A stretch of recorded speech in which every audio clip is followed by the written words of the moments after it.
एक माँ जो है ना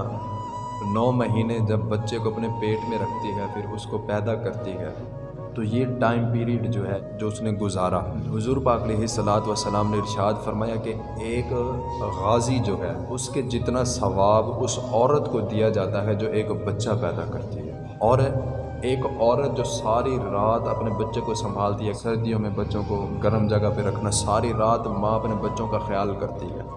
तो हुजूर पाक अलैहिस्सलातु वस्सलाम ने इरशाद फरमाया कि जो औरत अपने बच्चे का सारी रात ख्याल करती है, कभी उसके कपड़े तब्दील कर रही है, कभी उसको खुश्क जगह पर सुला रही है, अगर ठंड लग जाए तो उसको गर्म भाप देती है, तो ऐसी औरत जो है उस बंदे के बराबर है जो बंदा सारी रात जो है ना इबादत में लगा रहे। वो औरत जो सिर्फ़ अपने बच्चों का ख्याल कर रही है, रब ताला उसके बराबर उसको सवाब अता करता है जो बंदा सारी रात इबादत में लगा रहे।